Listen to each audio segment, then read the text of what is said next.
नमस्कार, S news मध्ये आपलं स्वागत। सुरुवातीला एक नजर टाकूयात आजच्या ठळक घडामोडींवर।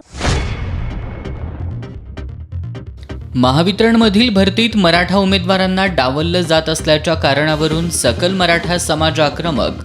कोल्हापुरात महावितरणच्या अधिकाऱ्यांना धरलं धारेवर।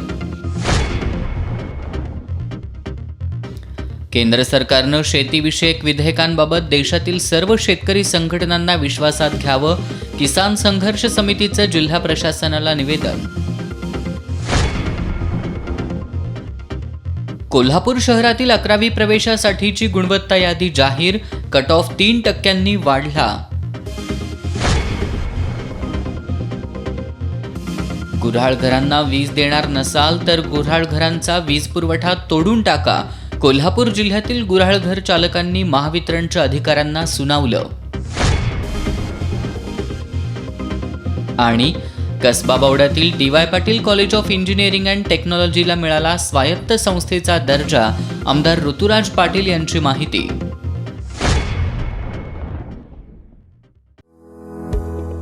To achieve success and prosperity in business, the selection of the right place is very important. And that is why Alexa Park is the perfect choice for any kind of showroom, office, restaurant, shop or hotel.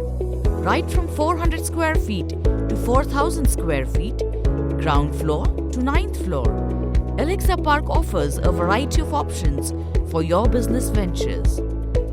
Best-in-class quality construction, independent parking, located in the heart of the city, a site that's highly attractive and the focus of everyone's attention. Perfect planning and super fast construction.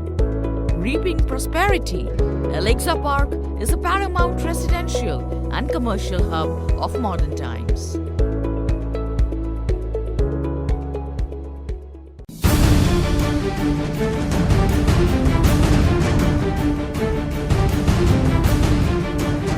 राजकारणाची खबरबात, समाजकारणाचा मागोवा,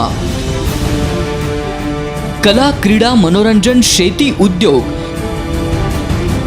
कुठं काय घडलंय बिघडलंय,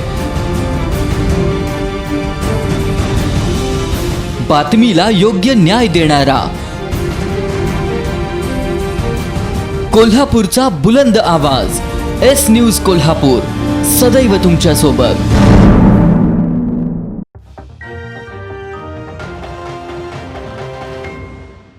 नमस्कार, बातमीपत्रात आपलं स्वागत। मराठा समाजाला डावलून महावितरणमध्ये नोकर भरती सुरू असल्याच्या कारणावरून सकल मराठा समाजाच्या संतप्त कार्यकर्त्यांनी महावितरणच्या कोल्हापूर कार्यालयातील अधिकाऱ्यांना जाब विचारला। संतप्त कार्यकर्त्यांनी अधिकाऱ्याच्या दिशेनं डायरी भिरकावल्यामुळे वातावरण तणावपूर्ण बनलं होतं। अखेर मुख्य अभियंता प्रभाकर निर्मळे यांनी वरिष्ठांशी चर्चा करून भरती प्रक्रिया स्थगित करत असल्याचं आश्वासन दिल्यानंतर तणाव निवळला। महावितरणमध्ये उपकेंद्र सहाय्यकांच्या भरतीसाठी मे 2019 मध्ये जाहिरात प्रसिद्ध करण्यात आली होती।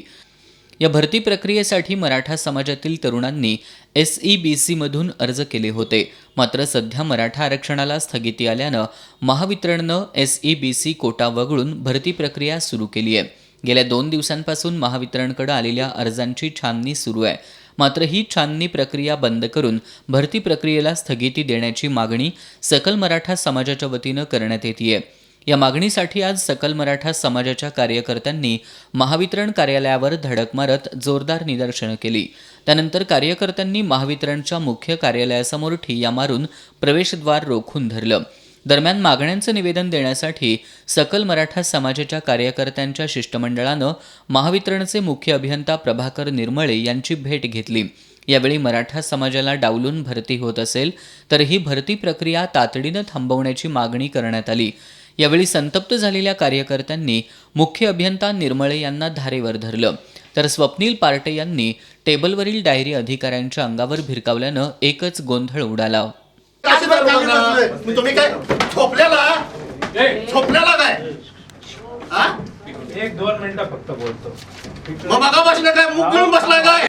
दरम्यान सचिन तोडकर यांनी देखील महावितरणच्या भरतीसाठी प्रसिद्ध करण्यात आलेल्या जाहिरातीचे पेपर फाडून संताप व्यक्त केला। मराठा समाजातील तरुणांना डावलून भरती प्रक्रिया होत असेल तर कदापि सहन करणार नाही असा इशारा देत ही भरती प्रक्रिया थांबवावी, अन्यथा गंभीर परिणामांना सामोरं जावं लागेल असा इशारा यावेळी देण्यात आला. यानंतर मात्र मुख्य अभियंता निर्मळे यांनी वरिष्ठांशी दूरध्वनीवरून चर्चा करून ही भरती प्रक्रिया स्थगित करत असल्याचं लेखी आश्वासन दिलं. या आश्वासनानंतर मराठा समाजाच्या कार्यकर्त्यांनी हे आंदोलन स्थगित केलं. त्यांची ही मागणी, त्या मागणीचा विचार करून आम्ही आमचे जे RD ऑफिस पुणे आहे, नाळे सर यांच्याशी फोनवर मी बोललो आणि त्यांना त्यांच्या तीव्र भावना या क्रांती मोर्चाच्या मी सांगितलेल्या आहेत. त्यांनी सध्या सांगितलं की त्यांना समजावून सांगा, हे आदेश मुख्य कार्यालयाचे आहेत आणि मुख्य कार्यालयाला हा धोरणात्मक निर्णयासाठी आजच आम्ही मुंबईच्या कार्यालयाला आम्ही कळवतो आहोत की असा निर्णय आहे आणि यावर तुम्ही विचार करा. तोपर्यंत आजच्या दिवस आणि आम्ही आमचे अधीक्षक अभियंता कोल्हापूर हा संस्थगित ठेवतो.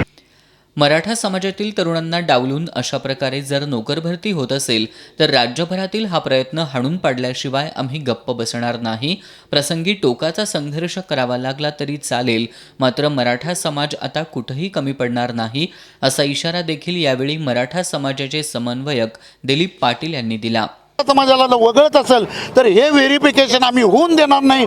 कुठल्या परिस्थितीमध्ये मराठा समाजाला जोपर्यंत तुम्ही समावेश करत नाही तोपर्यंत अशा पद्धतीचं कुठल्याही पद्धतीचं भरतीची जी प्रक्रिया आहे ती होऊन देणार नाही, ही आमची भूमिका आहे. कोल्हापूरमध्ये हे आज चालवलेलं आहे. कोल्हापूर, पुणे, मुंबई, रत्नागिरी, सिंधुदुर्ग असेल, मराठवाड्यात सगळे असतील, नाशिक, नांदेड, सोलापूर, सांगली, प्रत्येक जिल्ह्यामध्ये आता निदर्शनं चालू आहेत आणि प्रत्येक जिल्ह्यामध्ये हे आक्रमक निदर्शनं चालू आहेत आणि मराठा समाज आता रस्त्यावर उतरलेला आहे आणि मराठा समाज याला जोरदार विरोध करेल. कुठल्याही परिस्थितीत आम्ही रस्त्यावर उतरणार आणि कुठल्याही पद्धतीचं आम्हाला टोकाला जायचं जर वेळ आलं तर आम्ही आता जाणार, ही आमची मराठा समाजाची भूमिका आहे. या आंदोलनामध्ये सचिन तोडकर, स्वप्नील पार्टे यांच्यासह मराठा समाजाचे कार्यकर्ते सहभागी झाले होते. केंद्र सरकारनं शेतकरी विरोधी विधेयक रद्द करावी अशी मागणी अखिल भारतीय किसान संघर्ष समन्वय समितीच्या वतीनं करण्यात आली आहे. निवासी उपजिल्हाधिकारी भाऊसाहेब गलांडे यांना या मागणीचे निवेदन देण्यात आलं. शेतकऱ्यांच्या मागण्याबाबत चर्चा करायची असल्यास देशभरातील सर्वच शेतकरी संघटनांना केंद्र सरकारनं विश्वासात घ्यावं अशी मागणी देखील समितीने केली आहे. केंद्र सरकारनं आणलेल्या कृषी विधेयकांविरोधात सर्व देशभर संतापाची लाट उसळली आहे. हे आंदोलन काही राज्यांपुरतं मर्यादित असल्याचं भासवण्यात येतंय, पण देशातील सर्वच शेतकरी संघटनांचा विधेयकांना विरोध असल्याचं सांगत काही मोजक्या संघटनांशी चर्चा करण्याचा अट्टहास सोडून देत सरकारनं देशातील सर्व शेतकरी संघटनांना विश्वासात घेऊन चर्चा करावी अशी मागणी समितीच्या वतीनं करण्यात आली आहे. याबाबत निवासी उपजिल्हाधिकारी भाऊसाहेब गलांडे यांना निवेदन देण्यात आलं. सरकारची जी भूमिका होती स्वातंत्र्यापासून आत्तापर्यंतची, सगळ्या सरकारांनी शेतकऱ्यांच्या तोंडाला पाणी पुसण्याचं काम केलेलं आहे. पण ह्याच्यापूर्वी सरकार ज्या योजना आणायचे त्या योजना शेतकरी केंद्रबिंदू ठरवून आणायचे. आता शेतकऱ्यांनी ही योजना कुठली उचलूच नाही अशा पद्धतीच्या योजना आणल्या जातात आणि त्याची जाहिरातबाजी मात्र फार मोठी केली जाते. यावेळी गिरीश फोंडे, सतीशचंद्र कांबळे, संभाजी जगदाळे, नामदेव गावडे, उदय नारकर यांच्यासह इतर कार्यकर्ते उपस्थित होते. शासन निर्णयानुसार 11वीची प्रवेश प्रक्रिया नव्यानं सुरू झाली आहे. आज बुधवारी कोल्हापूर शहरातील प्रवेशासाठीची गुणवत्ता यादी जाहीर झाली आहे. विज्ञान आणि वाणिज्य शाखांकडील कट ऑफ पॉईंट 2.5 ते 3% वाढला आहे. 8 डिसेंबरपर्यंत पहिल्या फेरीतील प्रवेश प्रक्रिया पूर्ण होणार असून 9 डिसेंबरला प्रवेश प्रक्रियेतील दुसरी फेरी जाहीर करण्यात येणार आहे. सहाय्यक शिक्षण संचालक सुभाष चौगुले यांनी पत्रकार बैठकीत ही माहिती दिली. कोरोनाच्या संक्रमणामुळे जुलै महिन्यात पूर्ण होणारी 11वीची प्रवेश प्रक्रिया उशिरा सुरू झाली. सर्वोच्च न्यायालयानं SEBC आरक्षणाला स्थगिती दिल्यानं 11वीच्या प्रवेश प्रक्रियेला स्थगिती देण्यात आली. शासन निर्णयानुसार 11वीची प्रवेश प्रक्रिया नव्यानं सुरू झाली असून आज बुधवारी गुणवत्ता यादी जाहीर करण्यात आली. मराठा आरक्षणासंदर्भात न्यायालयानं दिलेल्या निकालानुसार SEBCमधील 1228 विद्यार्थ्यांना खुल्या संवर्गामध्ये वर्ग करून गुणवत्ता यादी तयार करण्यात आल्यानं कट ऑफ पॉईंटमध्ये वाढ झाली. खुल्या वर्गासाठी 26% आता 38% जागा देण्यात आल्यात. परिणामी खुल्या संवर्गात स्पर्धा वाढल्यानं याचा परिणाम महाविद्यालयाच्या कट ऑफवर झाल्याचं सहाय्यक शिक्षण संचालक चौगुले यांनी सांगितलं. कट ऑफमध्ये वाढ झाली असली तरी विद्यार्थ्यांनी गोंधळून जाऊ नये, सर्व विद्यार्थ्यांना प्रवेश दिले जातील असं चौगुले यांनी स्पष्ट केलंय. गुणवत्तेनुसार प्रत्येक महाविद्यालयाच्या सूचना फलकासह संकेतस्थळावरही पहिली यादी प्रसिद्ध करण्यात यावी अशा सूचना महाविद्यालयांना दिल्या असून पहिल्या यादीतील प्रवेश निश्चितीनंतर 9 डिसेंबरला दुसरी प्रवेश फेरी जाहीर केली जाणार आहे. ज्या विद्यार्थ्यांना गुणानुसार महाविद्यालय मिळालं नसेल अशा विद्यार्थ्यांनी संकेतस्थळावर 4 डिसेंबरपर्यंत ऑनलाईन अर्ज करावा. त्यांच्या तक्रारींचं निरसन करण्यासाठी तज्ज्ञांची कमिटी नेमली असून ऑफलाईन तक्रारी स्वीकारली जाणार नसल्याचं सहाय्यक शिक्षण संचालक चौगुले यांनी सांगितलं. पत्रकार बैठकीला न्यू कॉलेजचे प्राचार्य TK सरगर, समलोहियाचे मुख्याध्यापक SS चव्हाण, कॉमर्स कॉलेजचे उपप्राचार्य राजू पोर्ले, MR नवले आदी उपस्थित होते. हिंदकेसरी श्रीपती खंचनाळे यांच्यावर कोल्हापुरातील खाजगी रुग्णालयात उपचार सुरू आहेत. आरोग्य राज्यमंत्री डॉक्टर राजेंद्र पाटील यड्रावकर यांनी त्यांच्या प्रकृतीची विचारपूस करत उपचारांसाठी आवश्यक ते सहकार्य करण्याची ग्वाही दिली. हिंदकेसरी श्रीपती खंचनाळे गेल्या काही दिवसांपासून आजारी आहेत. कोल्हापुरातील एका खासगी रुग्णालयात त्यांच्यावर उपचार सुरू आहेत. राज्याचे आरोग्य राज्यमंत्री राजेंद्र पाटील यड्रावकर यांनी हिंदकेसरी खंचनाळे उपचार घेत असलेल्या रुग्णालयात जाऊन त्यांच्या तब्येतीची विचारपूस केली. खंचनाळे यांच्यावर सुरू असलेल्या उपचाराची माहिती तिथल्या डॉक्टरांच्या पथकानं नामदार यड्रावकर यांना दिली. राज्याचे नगरविकास मंत्री एकनाथ शिंदे आणि डॉक्टर श्रीकांत शिंदे यांना हिंदकेसरी खंचनाळे यांच्या प्रकृतीची माहिती समजताच त्यांनी उपचारासाठी श्रीकांत फाउंडेशनच्या वतीनं 1 लाख रुपयांची मदत दिली. ही मदत नामदार राजेंद्र पाटील यड्रावकर यांच्या हस्ते हिंदकेसरी खंचनाळे यांचे चिरंजीव रोहित खंचनाळे, सत्यजित खंचनाळे यांच्याकडे सुपूर्द केली. इथून पुढे त्यांना उपचारासाठी राज्य शासनाकडून मदत केली जाईल अशी ग्वाही त्यांनी यावेळी दिली. इथून पुढच्या काळामध्ये त्यांना स्वस्थ वाटेस तोपर्यंत जे उपचार लागतील ते निश्चितपणे केले जातील. त्यासाठी म्हणून राज्य शासन असेल किंवा शिवसेना असेल, सन्माननीय एकनाथ शिंदे साहेबांच्या माध्यमातून असेल, निश्चितपणे आदरणीय खंचनाळे साहेबांची तब्येत पूर्वीसारखी सुदृढ होऊस तोपर्यंत निश्चितपणे जे लागेल ते त्याला मदतही केली जाईल. यावेळी माजी आमदार सुजित मिणचेकर, मंगेश चिवटे, डॉक्टर साई प्रसाद, डॉक्टर कौस्तुभ औरंगाबादकर उपस्थित होते. शहीद जवान संग्राम पाटील यांचं घराचं स्वप्न पूर्ण करण्यासाठी मुश्रीफ फाउंडेशननं मदतीचा हात दिलाय. फाउंडेशनच्या वतीनं शहीद पाटील यांच्या कुटुंबियांकडे आमदार ऋतुराज पाटील आणि नाविद मुश्रीफ यांच्या हस्ते 2 लाख रुपयांचा धनादेश सुपूर्द करण्यात आला. निगवे खालसा इथले जवान संग्राम पाटील पाकिस्तानशी 2 हात करताना शहीद झाले. त्यांच्या जाण्यानं त्यांच्या घराचं स्वप्न पूर्ण राहू नये यासाठी सहकार्य करू अशी ग्वाही नामदार हसन मुश्रीफ यांनी दिली होती. त्यानुसार शहीद जवान संग्राम पाटील यांच्या उत्तरकार्या दिवशी मुश्रीफ फाउंडेशनच्या वतीनं वीरपत्नी हेमलता पाटील आणि कुटुंबियांकडे आमदार ऋतुराज पाटील आणि नाविद मुश्रीफ यांच्या हस्ते मदतीचा धनादेश सुपूर्द करण्यात आला. यावेळी आमदार ऋतुराज पाटील आणि नवीद मुश्रीफ यांनी शहीद पाटील यांच्या कुटुंबियांना आवश्यक ती मदत देण्यासह त्यांचं स्मारक उभारणीसाठी सहकार्य करण्याची ग्वाही दिली.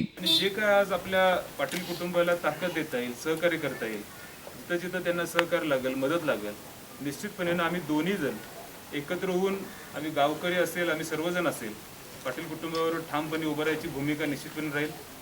यावेळी बिद्रीचे संचालक श्रीपती पाटील, माजी उपसभापती सागर पाटील, जिल्हा परिषदेचे सदस्य मनोज फराकटे, अशोक किल्लेदार, दत्ता पाटील, जगदीश पाटील, शिवाजी पाटील, अशोक परीट, डॉक्टर TY पाटील, शहाजी किल्लेदार, प्रवीण पाटील, DS ढगे, संतोष किल्लेदार आणि ग्रामस्थ उपस्थित होते. इचलकरंजीतील किरण गॅस परिसरात 2 जणांनी CID पोलीस असल्याची बतावणी करत राजाराम माहेश्वरी यांच्याकडील 5,60,000 रुपये किमतीचे सोन्याचे दागिने लंपास केले आहेत. शिवाजीनगर पोलिसात या घटनेची नोंद झाली आहे. राजाराम माहेश्वरी हे दुपारच्या सुमारास दुचाकीवरून जुना चंदूर रोड परिसरातील लक्ष्मी व्यंकटेश नगर इथं राहत असलेल्या त्यांच्या बहिणीकडे चालले होते. किरण गॅसजवळ दुचाकीवरून आलेल्या एकानं त्यांना रोखलं. त्या व्यक्तीनं माहेश्वरी यांना कार्ड दाखवत आपण CID पोलीस असल्याचं सांगितलं. समोर चाकू हल्ला झाला असून तुमच्याकडील दागिने काढून दुचाकीच्या डिक्कीत ठेवा असं सांगितलं. त्याच्या सांगण्यावरून माहेश्वरी यांनी दागिने काढून एका पिशवीत घालत पिशवी डिक्कीत ठेवली. यावेळी तोतया पोलिसांना पिशवीत दागिने व्यवस्थित ठेवलेत का याची खात्री करण्याच्या बहाण्यानं पिशवीतील दागिने लंपास केले. काही वेळानंतर माहेश्वरी यांनी पिशवी तपासली असता त्यात दागिने आढळून आले नाहीत. चोरट्यांनी माहेश्वरी यांची दिशाभूल करत त्यांच्याकडील सुमारे 5,60,000 रुपये किमतीचे दागिने हातोहात लांबवलेत. माहेश्वरी यांनी शिवाजीनगर पोलीस ठाण्यात धाव घेत घडलेला प्रकार सांगितला. पोलिसांनी घटना घडलेल्या परिसरातील CCTV फुटेजची तपासणी केली. यामध्ये दोघेजण दुचाकीवरून संभाजी चौकाच्या दिशेनं निघून गेल्याचं दिसून येतंय. या फुटेजच्या आधारे पोलीस त्यांचा शोध घेत आहेत. ताज्या बातम्यांच्या अपडेट्ससाठी एस न्यूज कोल्हापूर हे आमचं यूट्यूब चॅनल सबस्क्राईब करा. इथे घेऊयात एक छोटीशी विश्रांती. पाहत रहा एस न्यूज.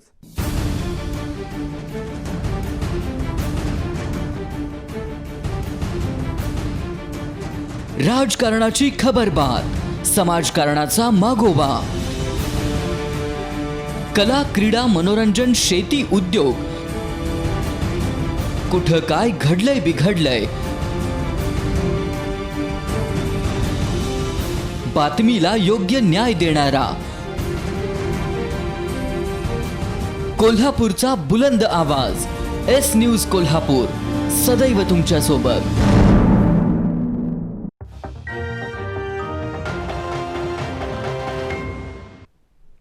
ब्रेकनंतर बातमीपत्रात आपलं स्वागत.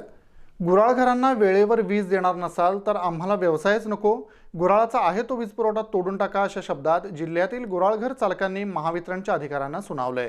वर्षातून 3 महिने चालणाऱ्या गुऱ्हाळघरांना वेळेत वीज पुरवठा मिळत नसल्याबद्दल गुऱ्हाळघर चालकांनी संताप व्यक्त केला. जिल्ह्यामध्ये जवळपास 750 ते 800 गुऱ्हाळघरं आहेत. सध्या हंगाम सुरू असला तरी गुऱ्हाळघरांना दिवसा 3 दिवस आणि रात्री 3 दिवस वीज पुरवठा करण्यात येतोय. रात्री कामगार काम करत नसल्यानं गुऱ्हाळघर चालकांसमोर मोठा प्रश्न निर्माण झालाय. त्यामुळे गुऱ्हाळघरांना पूर्ण क्षमतेनं दिवसा वीज देण्याची मागणी गुऱ्हाळघर चालकांनी महावितरणकडे केली आहे. यासंबंधी गुऱ्हाळ चालकांच्या शिष्टमंडळानं महावितरणचे अधीक्षक अभियंता अंकुर कावळे यांची भेट घेऊन तशी मागणी देखील केली. यावेळी झालेल्या चर्चेवेळी गुऱ्हाळघरांना दिवसा वीज देणं शक्य नसल्याचं अधीक्षक अभियंता अंकुर कावळे यांनी स्पष्ट केलं. याशिवाय 2012 पासूनची जुनी थकबाकी गुऱ्हाळ चालकांनी भरावी अशी स्पष्ट भूमिकाही महावितरणचे अधीक्षक अभियंता कावळे यांनी मांडली. मात्र उद्विग्न झालेल्या गुऱ्हाळ चालकांनी वीज देणार नसाल तर आम्हाला व्यवसायच नको, आमचा आहे तो वीज पुरवठा देखील खंडित करा अशी भूमिका मांडली. वर्षातून 3 महिने हंगाम असतानाही या 3 महिन्यांसाठी वेळेवर वीज मिळणार नसेल तर गुऱ्हाळघरं चालवून तरी काय उपयोग, असा सवाल करत प्रसंगी गुऱ्हाळं बंद ठेवण्याचा निर्णय देखील आम्ही घेऊ असा इशाराही गुऱ्हाळघर मालकांनी दिलाय. शिष्टमंडळामध्ये माजी जिल्हा परिषद सदस्य किशोर कालेकर, सुरेश पाटील, रणजित पाटील, हंबीरराव वळके, संजय पाटील आदी सहभागी होते. कोल्हापूर महानगरपालिकेच्या पाणी पुरवठा विभागाच्या वसुली पथकानं शहरात विविध ठिकाणी पाणीपट्टी वसुली मोहीम राबवत थकीत पाणी बिलांची वसुली केली. वसुली पथकानं फुलेवाडी परिसरातील 5 नळ जोडण्या खंडित केल्या. कोल्हापूर महानगरपालिकेच्या पाणीपुरवठा विभागाकडून शहरात पाणीपट्टी वसुली मोहीम राबवली जाते. या मोहिमेअंतर्गत थकीत पाणी बिलाच्या वसुलीसाठी वसुली पथकांमार्फत कारवाई करण्यात येते. या वसुली पथकानं शहरातील पोवार गल्ली, हैदर रोड, लाड चौक, बजापराव माने तालीम परिसर, नंगीवली चौक परिसर अशा विविध ठिकाणी पाणीपट्टी वसुली करत थकीत पाणी बिलाची 1,05,691 रुपयांची वसुली केली. तर फुलेवाडी परिसरात 37,600 रुपयांची पाणीपट्टी थकबाकी वसूल करून वसुली पथकानं 5 पाणी कनेक्शन बंद केली. थकीत पाणी बिल वसुलीची ही कारवाई वसुली पथक प्रमुख अमर बागल, मीटर रीडर रणजित संगपाळ, नारायण तिवले, निवास हरेल, संजय पाटील, उमेश साळोखे, विनायक फिटर यांनी केली. थकीत पाणी बिलाच्या वसुलीसाठी यापुढेही विशेष पथकामार्फत कारवाई करण्यात येणार असल्यानं नळ कनेक्शन धारकांनी आपले थकीत आणि चालूचं पाणी बिल तात्काळ भरून महापालिकेला सहकार्य करावं असं आवाहन महानगरपालिकेच्या शहर पाणीपुरवठा विभागानं केलंय. करवीर तालुक्यातील शिये इथल्या पूरग्रस्त कुटुंबांना गायरान जमिनीत भूखंड मिळावेत अशी मागणी शेतकरी संघटनेने केली आहे. ग्रामपंचायत प्रशासनाला संघटनेच्या वतीने या मागणीचं निवेदन देण्यात आलं. करवीर तालुक्यातील शिये इथल्या गट नंबर 283 आणि 259 इथं पूरग्रस्तांना भूखंड ठेवण्यात आले होते. या जागेवर अतिक्रमण झालं असून ते अतिक्रमण काढून पूरग्रस्तांना भूखंड देण्याच्या मागणीसाठी शेतकरी संघटनेच्या वतीनं शिये ग्रामपंचायतीसमोर निदर्शनं करण्यात आली. यावेळी प्रशासक अजित गायकवाड, ग्रामसेवक रमेश कारंडे यांच्याकडे निवेदन सादर करण्यात आलं. या आंदोलनात शेतकरी संघटनेचे जिल्हाध्यक्ष माणिक शिंदे, उत्तम पाटील, धनाजी चौगले, बाबासो गोसावी, KB खुंटाळे यांच्यासह पूरग्रस्तांनी सहभाग घेतला. आमदार ऋतुराज पाटील यांनी कोल्हापुरातील सुभाषनगरमधील वृंदावन कॉलनी परिसरातील ओढ्याची पाहणी केली. पावसाळ्यात या ओढ्याचं पाणी घरांमध्ये शिरून होणारं नुकसान टाळण्यासाठी लवकरच आवश्यक ती दुरुस्ती करण्याची ग्वाही आमदार पाटील यांनी दिली. सुभाषनगरमधील वृंदावन कॉलनी लगतच्या ओढ्याच्या पात्राची पडझड झाली आहे. ओढ्याच्या पात्राला संरक्षक भिंत नसल्यामुळं पावसाळ्यात ओढ्याचं पाणी घरांमध्ये शिरून इथल्या लोकांचं नुकसान होत आहे. स्थानिकांनी महानगरपालिकेकडे या ठिकाणी संरक्षक भिंत बांधावी अशी मागणी केली होती. या पार्श्वभूमीवर आमदार ऋतुराज पाटील यांनी ओढ्याची पाहणी करत स्थानिक नागरिकांशी चर्चा केली. यावेळी महानगरपालिकेनं संरक्षक भिंतीसाठी 28 लाख रुपयांची तरतूद केली असल्याचं स्पष्ट झालं. आमदार ऋतुराज पाटील यांनी या संदर्भात संबंधित अधिकाऱ्याशी दूरध्वनीवरून चर्चा करत माहिती घेतली. महानगरपालिकेकडील निधीच्या कमतरतेमुळं हे काम प्रलंबित असल्याचं स्पष्ट झाल्यानंतर आमदार ऋतुराज पाटील यांनी राज्य सरकारच्या अतिवृष्टी संदर्भातील निधीतून ओढ्याच्या संरक्षक भिंतीचं काम तातडीनं करू अशी ग्वाही दिली. यावेळी किशोर खानविलकर, सतेज औंधकर, प्रवीण बन्ने, संदीप आफळे, केशव सुतार, प्रसाद पळसुले, किशोर पाटील, सुरेश पोवार आदी उपस्थित होते. ताज्या बातम्यांच्या अपडेटसाठी एस न्यूज कोल्हापूर हे आमचं यूट्यूब चॅनल सबस्क्राईब करा. इथे घेऊयात एक छोटीशी विश्रांती. पाहत रहा एस न्यूज.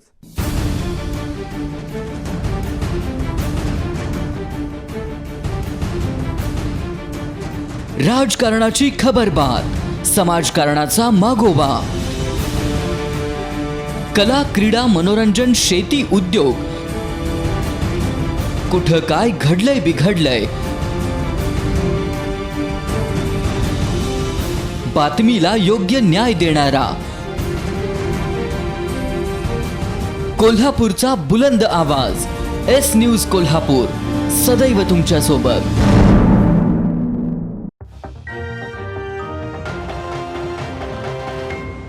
ब्रेकनंतर बातमीपत्रात आपलं स्वागत. आज बुधवारी संध्याकाळी 5 वाजेपर्यंतच्या 24 तासात कोल्हापूर जिल्ह्यात नव्या 16 कोरोनाबाधितांची नोंद झाली आहे. या काळात 37 जणांना डिस्चार्ज देण्यात आला असून 2 कोरोनाबाधितांचा मृत्यू झाला आहे. सध्या जिल्ह्यात 355 कोरोनाबाधितांवर उपचार सुरू आहेत. जिल्ह्यात 24 तासात एकूण 1165 जणांचे स्वॅब तपासणी अहवाल प्राप्त झाले.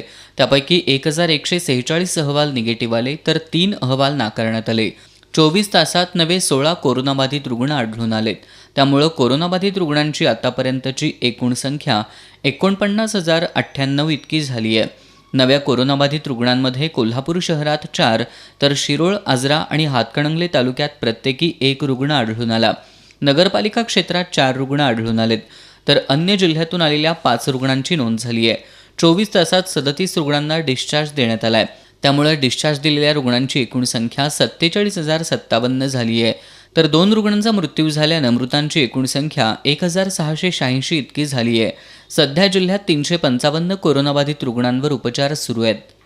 गेल्या 36 वर्षांपासून गुणवत्तापूर्ण अभियांत्रिकी शिक्षणासाठी प्रसिद्ध असलेल्या कसबा बावड्यातील doctor D Y. Patil college of engineering and टेक्नॉलॉजीला नुकताच स्वायत्त संस्थेचा दर्जा प्राप्त झाला आहे.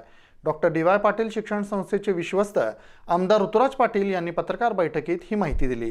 माजी राज्यपाल पद्मश्री डॉक्टर डी.वाय. पाटील यांनी 1984 मध्ये विद्यार्थ्यांना उच्च आणि तंत्रशिक्षणाची संधी उपलब्ध व्हावी या हेतूनं DY. Patil college of engineering and technology या संस्थेची स्थापना कसबा बावडा इथं केली. हे महाविद्यालय शिवाजी विद्यापीठाशी संलग्न असून NAAC A श्रेणी प्राप्त केली आहे. या महाविद्यालयाला विद्यापीठ अनुदान आयोगाच्या उच्चस्तरीय समितीनं ऑक्टोबर महिन्यात भेट दिली होती. महाविद्यालयातील सोयी सुविधा आणि अन्य बाबींची पाहणी करून UGCनं 10 वर्षासाठी महाविद्यालयाला स्वायत्त संस्थेचा दर्जा दिला. तर महाराष्ट्र राज्य तंत्रशिक्षण संचालनालय मुंबई यांनी या वर्षापासून प्रथम वर्ष अभियांत्रिकी आणि एमटेकचे प्रवेश स्वायत्त संस्था म्हणून करण्यास महाविद्यालयाला परवानगी दिली असल्याचं डी.वाय. पाटील शिक्षण संस्थेचे विश्वस्त आमदार ऋतुराज पाटील यांनी पत्रकार बैठकीत सांगितलं. महाविद्यालयातील आर्किटेक्चर पदवी अभ्यासक्रमालाही UGC, नवी दिल्ली आणि शिवाजी विद्यापीठ यांच्याकडून स्वायत्त संस्थेचा अभ्यासक्रम म्हणून दर्जा देण्यात आलाय. आर्किटेक्चर पदवी अभ्यासक्रमाला स्वायत्त संस्थेच्या अभ्यासक्रमाचा दर्जा मिळवणारं D Y. Patil college of engineering and technology हे राज्यातील पहिलं महाविद्यालय ठरलंय. जगभरात नव्या तंत्रज्ञानाच्या मागणीप्रमाणे BE computer science with specialisation in artificial intelligence and machine learning आणि BE computer science with specialisation in data science या 2 नव्या अभ्यासक्रमांना AICTE नवी दिल्ली, महाराष्ट्र शासन आणि शिवाजी विद्यापीठ यांची मान्यता मिळाली आहे. या दोन्ही अभ्यासक्रमांसाठी प्रत्येकी 60 प्रवेश क्षमता असून त्यासाठीची प्रवेश प्रक्रिया सुरू झाली असल्याचं आमदार ऋतुराज पाटील यांनी सांगितलं. 36 वर्षानंतर आज ऑटोनॉमस स्टेटस आपल्या डी पाटील कॉलेज ऑफ इंजिनिअरिंगला मिळतो. हे निश्चितपणेनं इन्स्टिट्यूट म्हणून निश्चितपणेनं सगळ्यांनाच एक अभिमान असण्याची गोष्ट आहे. ऑटोनॉमस स्टेटस मिळाल्यामुळं एक कॉलेजला फ्रीडम हा सिलेबसमध्ये त्या ठिकाणी मिळणार आहे. कॉलेजमध्ये अनेक विद्यार्थी यांना एक चांगल्या पद्धतीचा एक्सपिरियन्स हा कॉलेजच्या वतीनं मिळेल. कॉलेजमध्ये जो सिलेबस सेट केला जातो हा आम्हाला इंडस्ट्री ओरिएंटेड अशा पद्धतीचा सिलेबस आम्हाला सेट करण्यासाठी एक फ्रीडम आम्हाला त्या ठिकाणी मिळेल आणि याचा फायदा निश्चितपणेनं सर्व विद्यार्थ्यांना आमच्या कॉलेजमध्ये जे आहेत यांना निश्चितपणे मिळणार आहे. 1983 साली पद्मश्री डॉक्टर DY पाटील यांनी या शिक्षण संस्थेला सुरुवात केली. 1989 मध्ये डॉक्टर संजय D पाटील यांच्याकडे या संस्थेची धुरा आली. डॉक्टर संजय D पाटील यांनी या संस्थेचा विकास केला तर विश्वस्त आमदार ऋतुराज पाटील यांच्या मार्गदर्शनाखाली संस्थेनं गरुड भरारी घेतली असल्याचं संस्थेचे कार्यकारी संचालक डॉक्टर अनिल कुमार गुप्ता यांनी सांगितलं.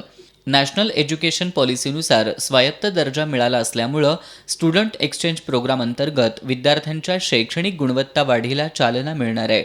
गुणवत्तापूर्ण विद्यार्थी निर्माण करणं हा आमचा प्रमुख उद्देश असून ओपन इलेक्टिव्ह पद्धतीनं इंटरडिसिप्लिनरी शिक्षण विद्यार्थ्यांना घेता येणार असल्याचं डॉक्टर अनिल कुमार गुप्ता यांनी सांगितलं. या पत्रकार बैठकीला विश्वस्त Prithviraj Patil, chief HR officer Shrilekha Satam, chief finance officer Shridhar Narayan Swami, प्राचार्य डॉक्टर संतोष चेडे, रजिस्ट्रार डॉक्टर LV मालदे यांच्यासह सर्व डीन आणि विभाग प्रमुख उपस्थित होते. हातकणंगले तालुक्यातील पेठवडगाव इथं अखिल भारतीय किसान संघर्ष समन्वय समिती आणि ऑल इंडिया यूथ फेडरेशनच्या वतीनं रास्ता रोको आंदोलन करण्यात आलं. केंद्र सरकारनं अन्यायकारक शेतीविषयक विधेयकं मागं घ्यावीत या मागणीसाठी दिल्ली इथं सुरू असलेल्या आंदोलनाला पाठिंबा देण्यासाठी हे आंदोलन करण्यात आलं. अन्यायकारक शेतकरी विरोधी कृषी कायदे मागं घेण्याच्या मागणीसाठी दिल्लीत शेतकऱ्यांनी अभूतपूर्व असं आंदोलन सुरू केलंय. या आंदोलनाला देशभरातून वाढता पाठिंबा मिळतोय.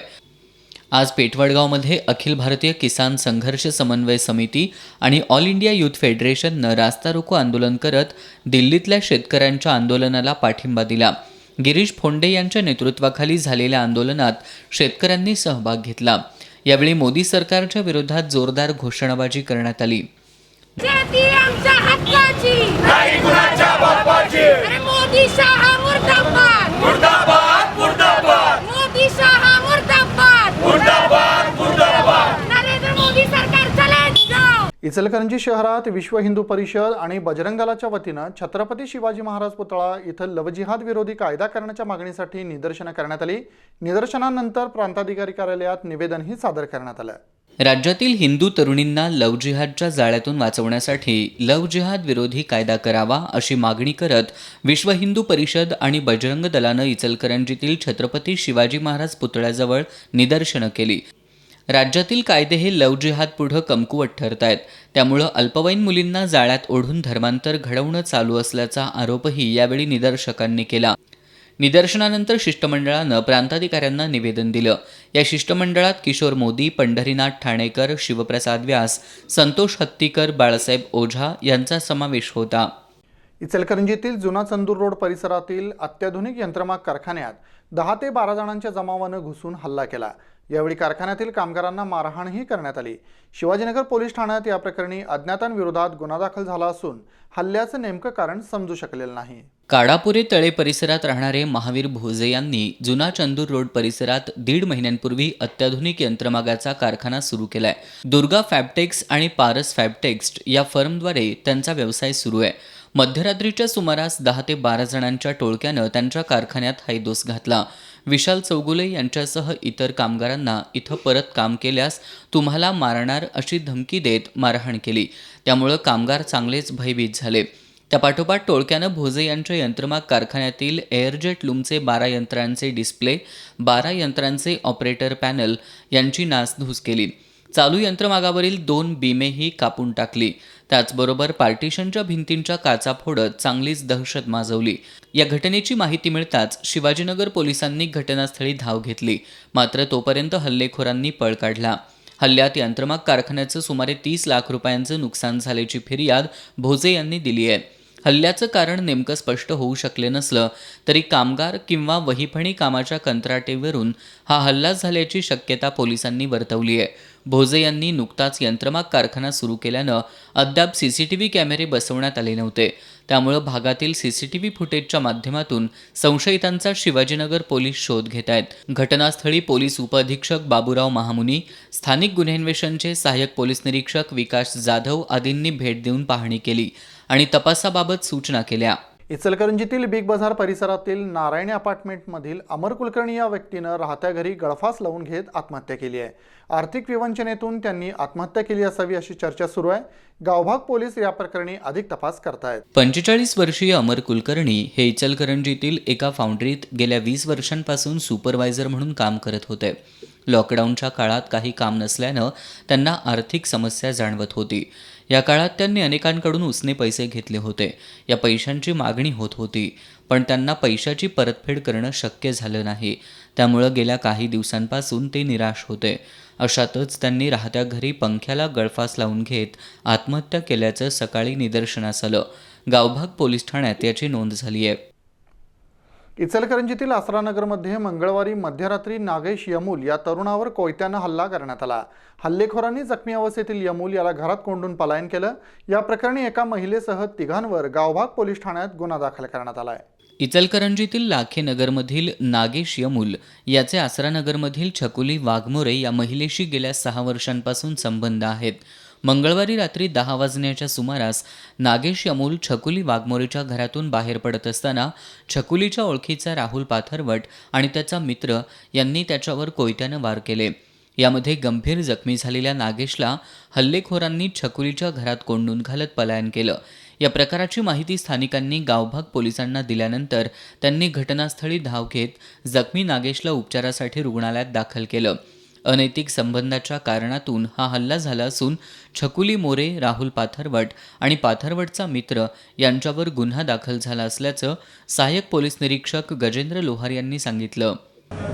काल दिनांक 1 डिसेंबर रोजी रात्री 9:15 ते 10च्या सुमारास लाखेनकर इचलकरंजी इथे राहणारा नागेश यमूल हा त्याची प्रेयसी जी आहे छकुली नावाची, ती राहत असलेल्या घरी आसरानगर 6वी गली येथे गेला होता तो तिच्या घरी. त्यावेळी तेथे ते छकुलीच्या इतर मित्रांनी, त्यामध्ये राहुल पाथरवट नावाचं एक आहे आणि दुसरा अनोळखी इसम आहे त्याच्यासोबत, त्या दोघांनी त्याच्यावर या अनैतिक संबंधातून खुनी हल्ला केला. या खुनी हल्ल्यामध्ये तो गंभीर जखमी झालेला आहे. पोलिसांनी तात्काळ त्याला IGM हॉस्पिटलला औषधोपचारासाठी दाखल केलं. तिथून त्याला पुढील उपचारासाठी सिव्हिल हॉस्पिटल सांगली येथे दाखल करण्यात आलेला आहे.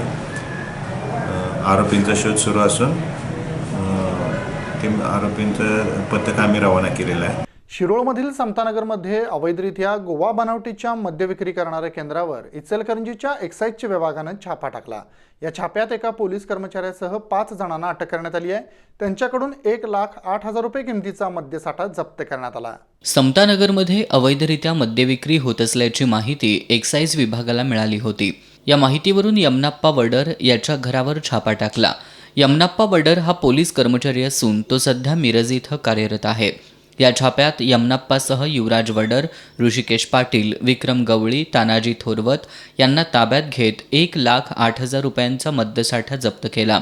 एक्साईजच्या इचलकरंजी विभागाचे निरीक्षक PR पाटील, दुय्यम निरीक्षक वर्षा पाटील, राहुल गुरव, सहाय्यक दुय्यम निरीक्षक GH हजारे, जवान सुभाष कोले, विलास पवार, प्रसन्नजित कांबळे यांच्या पथकानं ही कारवाई केली. राधानगरी तालुक्यातील कपिलेश्वर पवन उर्फ सायबू गवते या तरुणाला अल्पवयीन मुलीवर लैंगिक अत्याचार केल्याचा प्रयत्न केल्याप्रकरणी राधानगरी पोलिसांनी अटक केली आहे. न्यायालयानं त्याला 5 डिसेंबरपर्यंत पोलीस कोठडी सुनावली आहे. अल्पवयीन मुलगी मंगळवारी दुपारी गल्लीत खेळत असताना संशयित पवन यानं तिला घड्याळ दुरुस्त करायला ये असं सांगत बोलवून घेत तिच्यावर लैंगिक अत्याचार करण्याचा प्रयत्न केल्याची तक्रार पीडित मुलीच्या आईनं राधानगरी पोलीस ठाण्यात दाखल केली. या तक्रारीवरून पोलिसांनी पवन गवतेविरुद्ध गुन्हा दाखल करत त्याला अटक केली आहे. त्याला न्यायालयानं 5 डिसेंबरपर्यंत पोलीस कोठडी सुनावली आहे. सहाय्यक फौजदार M.H. शेख या प्रकरणी अधिक तपास करतायत. कपिलेश्वरमधील या प्रकारामुळे तालुक्यातील महिला वर्गातून संतप्त प्रतिक्रिया उमटतायत. गेल्या वर्षभरात राधानगरी तालुक्यात बलात्काराच्या 5 घटना घडल्यात. 7 विनयभंगाच्या घटना घडल्या असून 2 खून आणि 6 जाचहट्टाच्या घटनांची नोंद राधानगरी पोलिसात झाली आहे. शेवटी पुन्हा एक नजर आजच्या ठळक घडामोडींवर. महावितरणमधील भरतीत मराठा उमेदवारांना डावललं जात असल्याच्या कारणावरून सकल मराठा समाज आक्रमक. कोल्हापुरात महावितरणच्या अधिकाऱ्यांना धरलं धारेवर. केंद्र सरकारनं शेतीविषयक विधेयकांबाबत देशातील सर्व शेतकरी संघटनांना विश्वासात घ्यावं. किसान संघर्ष समितीचं जिल्हा प्रशासनाला निवेदन. कोल्हापूर शहरातील 11वी प्रवेशासाठीची गुणवत्ता यादी जाहीर. कट ऑफ 3% वाढला. गुऱ्हाळघरांना वीज देणार नसाल तर गुऱ्हाळघरांचा वीज पुरवठा तोडून टाका. कोल्हापूर जिल्ह्यातील गुऱ्हाळघर चालकांनी महावितरणच्या अधिकाऱ्यांना सुनावलं. आणि कसबा बावड्यातील D.Y. Patil college of engineering and टेक्नॉलॉजीला मिळाला स्वायत्त संस्थेचा दर्जा. आमदार ऋतुराज पाटील यांची माहिती. ताज्या बातम्यांच्या अपडेट्ससाठी एस न्यूज कोल्हापूर हे आमचे यूट्यूब चॅनल सबस्क्राईब करा. याबरोबरच हे बातमीपत्र संपलं. नमस्कार.